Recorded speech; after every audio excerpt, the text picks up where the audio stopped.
రాజాకి నన్ను దూరం చేయాలనే కదా? ఇక్కడే ఉంటే మాకే దూరం అయిపోయేలా ఉన్నావు. మా రాజాకి మీ కూతురునిచ్చి పెళ్లి చేయనన్నావంట, ఏంట్రా కారణం?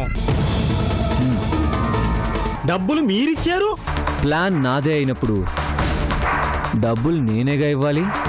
లలిత నాది.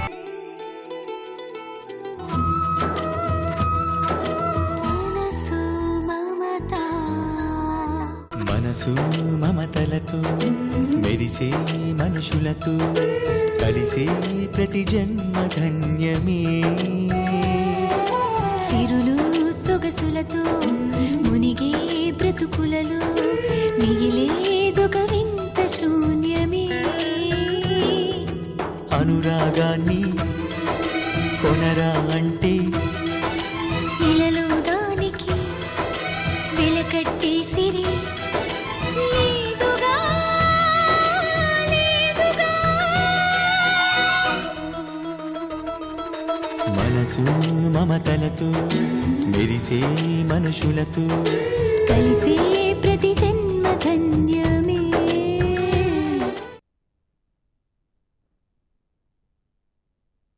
నా కూతుర్ని నీకిచ్చి పెళ్లి చేయకపోతే చంపేస్తావా? నన్ను ఊరు దాటి వెళ్ళనివ్వవా? ఏంటయ్యా మీరు మాట్లాడేది?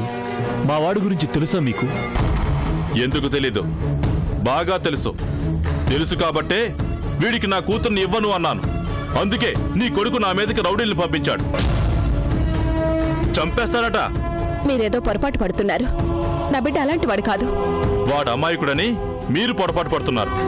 రేయ్, నా గురించి నీకు పూర్తిగా తెలియదు. ఇది నీ ఊరనుకుంటున్నావేమో. నీ ఊళ్ళోనే నిన్ను నీ వాళ్ళని పాతేస్తాను. అంకుల్, నిజంగా నాకేం తెలీదు. నేను మిమ్మల్ని బెదిరించడం ఏంటి? మరా వచ్చిన వాళ్ళు ఎవర్రా? నా పర్సనల్ లైఫ్లో గానీ బిజినెస్ సర్కిల్లో గానీ నాకంటూ శత్రువులు ఎవ్వరూ లేరు. ఇక నా మీద దాడి చేయాల్సిన అవసరం ఎవరికుంటుంది? ఎవరో అయితే నీ గురించి నా కూతురు గురించి ఎందుకు మాట్లాడతారు?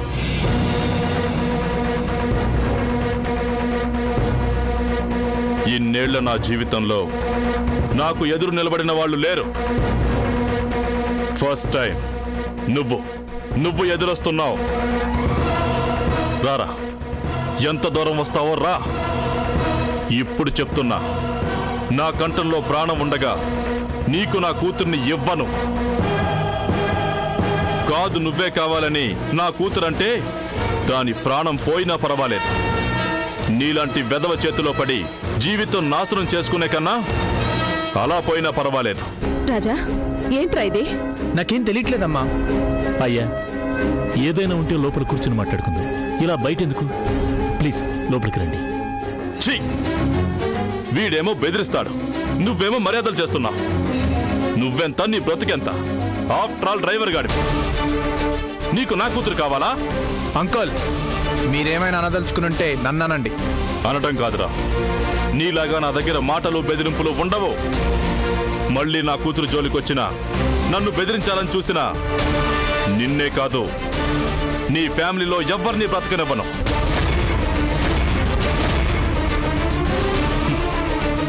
పెద్ద బెదిరిస్తున్నాడు. బెదిరిస్తే భయపడిపోయి కూతురునిచ్చి చేస్తాడనుకున్నావు కదూ? అంత తక్కువ అంచనా వేయకు. నేనేంటో తెలుసుకోవాలంటే రా, హైదరాబాద్ రా. అక్కడ దాకా ఎందుకు, ఇక్కడైనా సరే ఎక్కడైనా సరే అడ్రస్ లేకుండా చేస్తాను. జాగ్రత్త. నీకు ఒక్కడే కొడుకు కదూ, కాస్త జాగ్రత్తగా ఉంచుకో. తల కొరువు పెట్టడానికన్నా ఉంటాడు. ఇలాగే వదిలేస్తే టోటల్ ఫ్యామిలీకి మున్సిపాలిటీ వాళ్ళు తల కొరువు పెట్టాల్సిన పరిస్థితి వస్తుంది.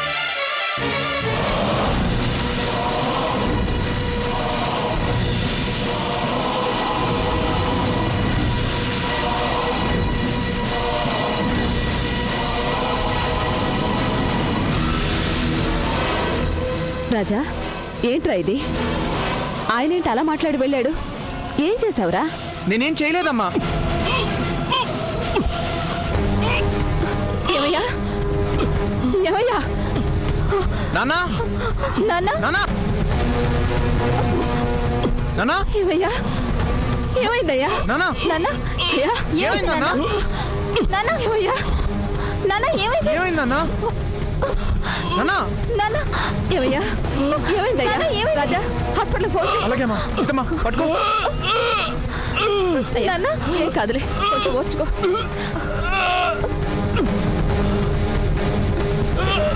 నాన్న ఏం కాదులే, కొంచెం ఓర్చుకో.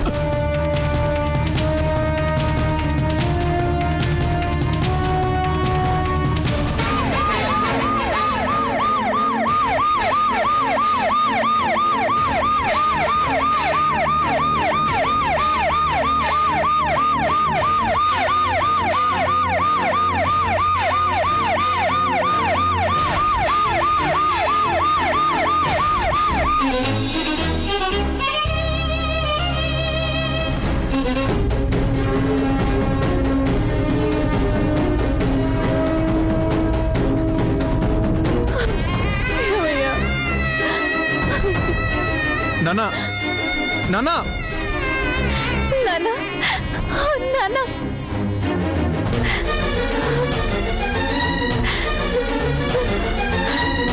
What happened? మా నాన్నకి గుండె నొప్పి వచ్చింది డాక్టర్. మాట్లాడుతూ గుండె పట్టుకొని పడిపోయారు. అలాగా సిస్టర్, లోపల తీసుకుపోదండి. Okay doctor. మీరు ఇక్కడే ఉండండి.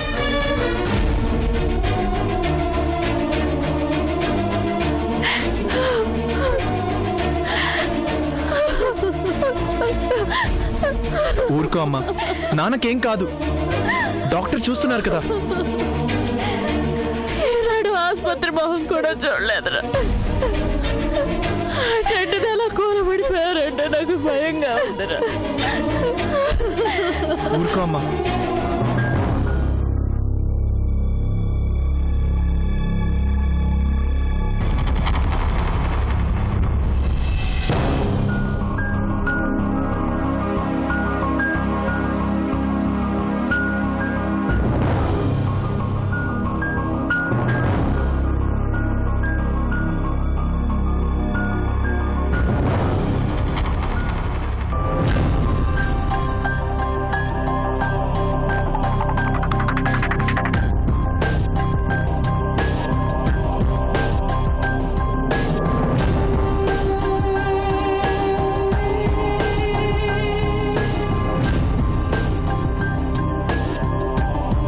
డాక్టర్ గారు, ఆయనకి ఏమైంది? ఇప్పుడు ఎలా ఉంది?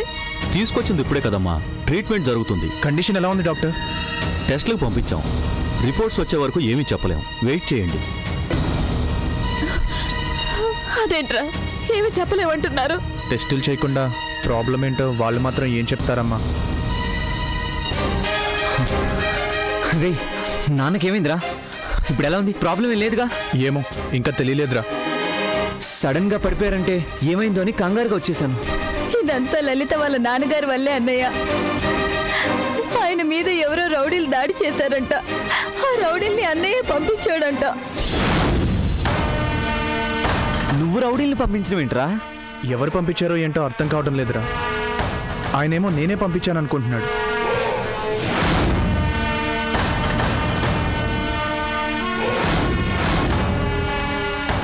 ఆయన వచ్చి గొడవ చేసేసరికి నాన్న తట్టుకోలేకపోయాడ్రా. ఎవరో వచ్చి గొడవ చేస్తే ఆయన నిన్నెలా అంటాడ్రా? ఏమనుకుంటున్నాడు ఆయన? ఉండి ఇప్పుడే మాట్లాడతాను. వద్దురా, నా కోసం నువ్వు చెడవద్దు. ఇందులో చెడే ఉందిరా. నిన్ను అన్నాడని తెలిసాక నేనెలా ఊరుకుంటాను? రేయ్, ఆయనకి బాధ కలిగింది, అందుకు కారణం నేననుకున్నాడు. వదిలేరా. అయినా ఆ మాట అంది లలిత వాళ్ళ నాన్నగారే కదా, పరాయివాడేం కాదుగా. నీకున్న ఆలోచన ఆయనకి లేకుండా పోయిందిరా. సర్లే, డాక్టర్ గారు ఏమన్నారు? టెస్ట్ రిపోర్ట్స్ రావాలన్నారా. ఏనాడు ఒకరితో మాట పడలేదు. అలాంటిది ఆయన ఇంటి మీదకి వచ్చి నాన్న మాటలు అనేసరికి ఆయన తట్టుకోలేకపోయాడు బాబు. బాధపడకమ్మా, ఆయనకేం కాదు. ఏ దొంగ సచ్చినోడో చేసిన పనికి ఆయన వచ్చి రాజా మీద పట్టవేంటయ్యా? నేను మాట్లాడతానులేమ్మా. రేయ్, నువ్వేం మాట్లాడద్దు. సరేలేరా, ఆయనతో నేను మాట్లాడను. కనీసం ఆయన మీద అటాక్ చేసింది ఎవరో తెలుసుకోవాలిగా. అయినా లలిత వాళ్ళ ఫాదర్ మీద అటాక్ చేసిన వాళ్ళని ఎలా వదిలిపెడతాంరా? ఆ పని చేయి బాబు. వాళ్ళెవరో పట్టుకొని ఆ పెద్ద మనిషి కాళ్ళ మీద పడే. అప్పుడన్నా నా బిడ్డ ఏ తప్పు చేయలేదని ఆయనకు అర్థమవుతుందేమో.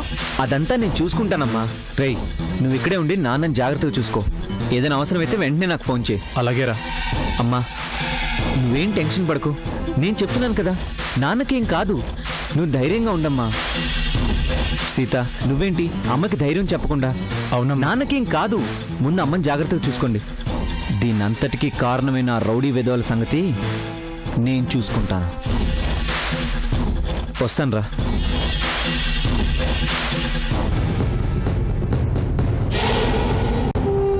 అమ్మా ఊరుకో అమ్మా, ఏడవకు. నాన్నగారికి ఏం కాదు.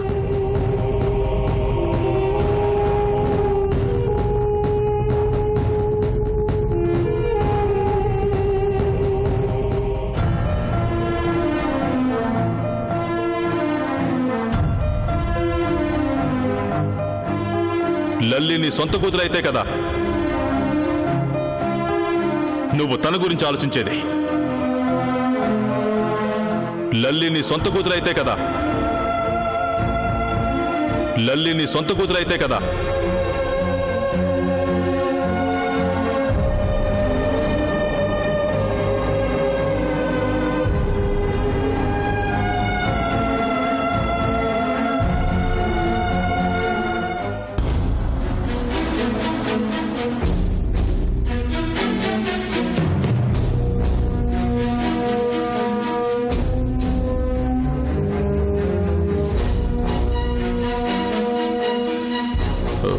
అర్చన,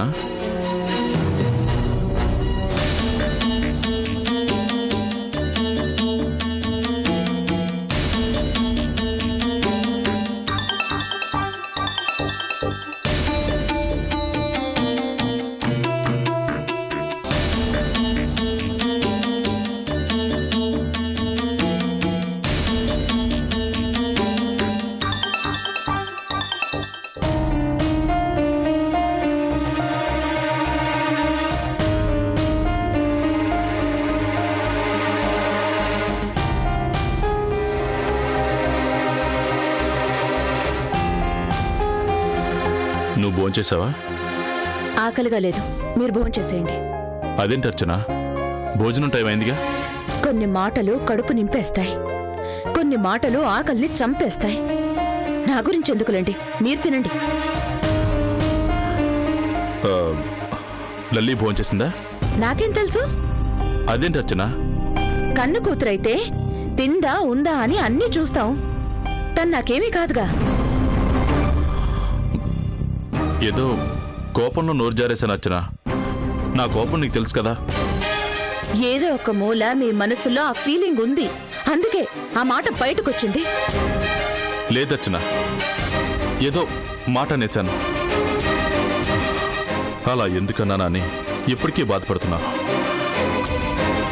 రియలీ ఐఎమ్ వెరీ సారీ.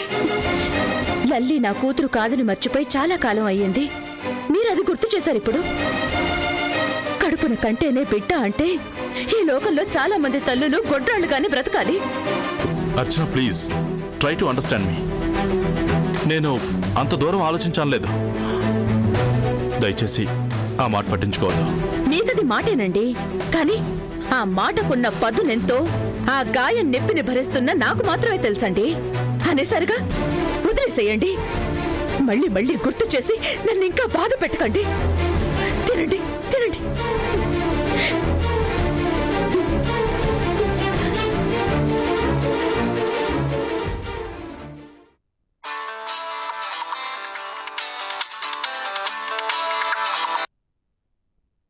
లలిత, ఏంటి రాజా గొంతు అలా ఉంది? ఏం లేదు. ఎక్కడున్నావు నువ్వు? హాస్పిటల్లో. హాస్పిటల్లోనా? ఏమైంది? మా నాన్నకి హెల్త్ బాగా అప్సెట్ అయింది. సడన్గా పడిపోయేసరికి హాస్పిటల్కి తీసుకొచ్చాం. అయ్యో, అంకుల్కి ఇప్పుడు ఎలా ఉంది? డాక్టర్స్ ఇంకా ఏం చెప్పలేదు. మరి నాకు ఈ విషయం చెప్పలేదే? ఉండు, నేను కూడా హాస్పిటల్కి వస్తున్నాను.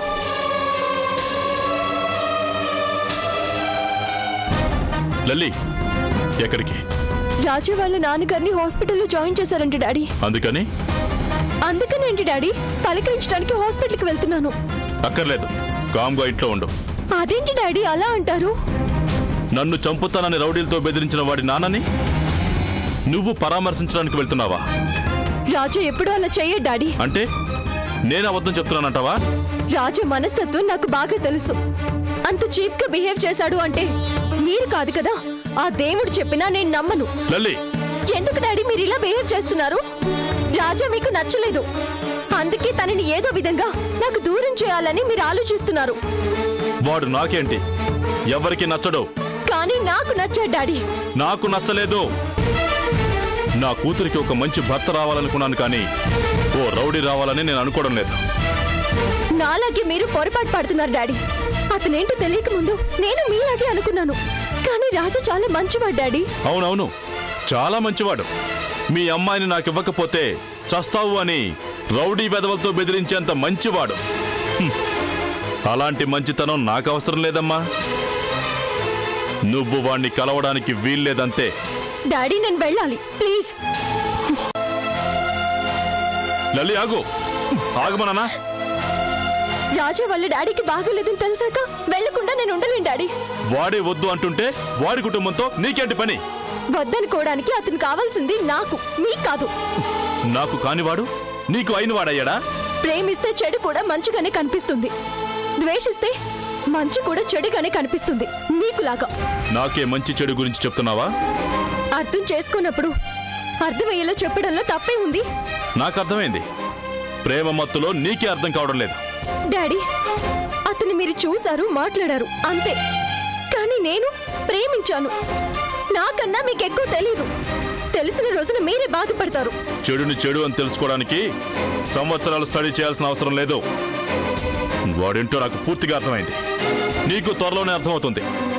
నా మాట విని లోపలికి వెళ్ళు. డాడీ, రేపటి నా కుటుంబం అది, నేను వెళ్లకుండా ఉండలేను. నీకు మాటలతో చెప్తే అర్థం కాదు. పద పద. డాడీ వదలండి. డాడీ డాడీ, నా మీద దాడి చేసిన వాడి కుటుంబం ఎప్పటికీ నీ కుటుంబం కాదు. పిచ్చి పిచ్చి వేషాలు వేయకుండా ఇక్కడే పడుండు. డాడీ డాడీ డాడీ, తలుపు తీయండి డాడీ. డాడీ, అమ్మా తలుపు తీయమ్మా. డాడీ ప్లీజ్ డాడీ, తలుపు తీయండి డాడీ, నేను వెళ్ళాలి.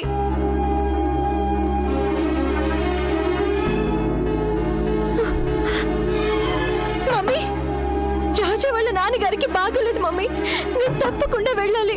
నువ్వన్న తలుపు తీ మమ్మీ, ప్లీజ్ నన్ను అర్థం చేసుకో మమ్మీ. నీ తరపున మాట్లాడినందుకే గతాన్ని గుర్తు చేసి గుండెల్లో గుచ్చారు. మరోసారి మాట పడే శక్తి నాకు లేదమ్మా.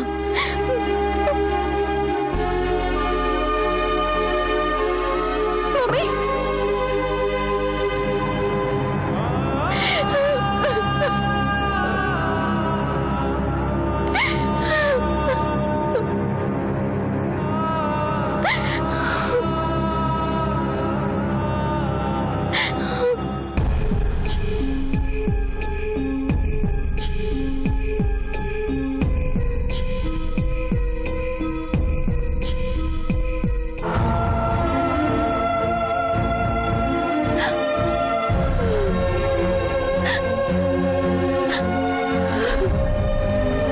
సిస్టర్, రిపోర్ట్స్ ఇవ్వండి.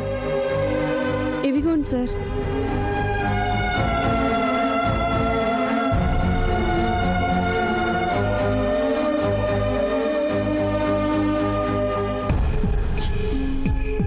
Okay sister, take care. Okay doctor. Doctor, మా నాన్నగారికి ఏం ప్రాబ్లం లేదు కదా? ఇప్పుడే రిపోర్ట్స్ చూశాను. ఇంతకుముందు ఆయన ఎక్కడన్నా చూపించారా? లేదు డాక్టర్. ఎప్పుడైనా ఒంట్లో బాగాలేదంటే అప్పటికేవో మెడిసిన్స్ తీసుకునేవారు, కానీ హాస్పిటల్ వరకు వెళ్ళేవారు కాదు. అదే అతను చేసిన పొరపాటు. ఒంట్లో బాగోలేనప్పుడు వెంటనే డాక్టర్ని కన్సల్ట్ చేయాలి. లేదంటే ఇలాంటి చిన్న ప్రాబ్లమ్సే పెద్దవవుతాయి. అంటే ఇప్పుడు మా నాన్నకి హార్ట్ ఆపరేషన్ చేయాలి. పరిస్థితి చాలా క్రిటికల్గా ఉంది గనక వెంటనే ఆపరేషన్ చేయాలి.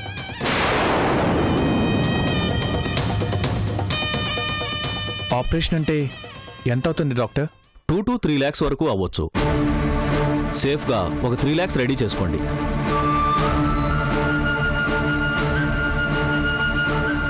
ఎంత త్వరగా అమౌంట్ రెడీ చేస్తే అంత మంచిది. లేట్ చేస్తే మాత్రం మేం చేయగలిగింది ఏమీ ఉండదు.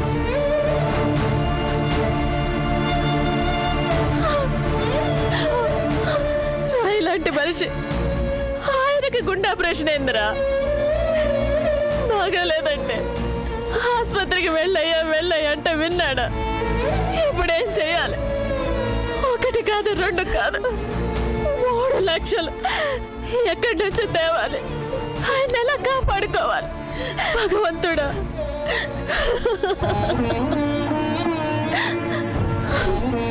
అమ్మా ఏం కాదులే అమ్మా, ఎలా అయినా నాన్నగారికి ఆపరేషన్ చేయిద్దాం. ఎలారా? అంత డబ్బు ఎక్కడి నుంచి తీసుకొస్తావు? ఆయన ఎలా కాపాడుకుంటావు? అది కూడా ఆపరేషన్ ఇప్పటికిప్పుడు చేయాలంటున్నారు. అన్నయ్య, నాన్న పరిస్థితి ఇది అని చెప్పి అశోక్ అన్నయ్యని అడగన్నయ్య. వాడిని ఎలా అడగనమ్మా, ఎప్పుడు వాడిని ఏం అడగలేదు. హఠాత్తుగా ఇప్పుడు లక్షలు కావాలని ఎలా అడిగేది? మరేం చేస్తావు అన్నయ్య? ఆపరేషన్ వెంటనే చేయించాలంటున్నారుగా. మనం ఇట్లా ఆలోచించుకుంటూ కూర్చుంటే ఆయన మనకు దక్కడ్రా. ఏదో ఒకటి చెయ్యాలి. రాజా, నేరుగా దొరగారి దగ్గరికి వెళ్ళి మా నాన్నకిట్టా ఉందని చెప్పు. ఆయన తప్పక సహాయం చేస్తాడు. అవునన్నయ్య, ఇప్పుడు సాయం చేయగలిగేది ఒక్క దొరగారే. ఇప్పటికిప్పుడు 3 లక్షలంటే అంత డబ్బు ఇచ్చేవాళ్ళు మనకెవరున్నారు? త్వరగా వెళ్ళన్నయ్య.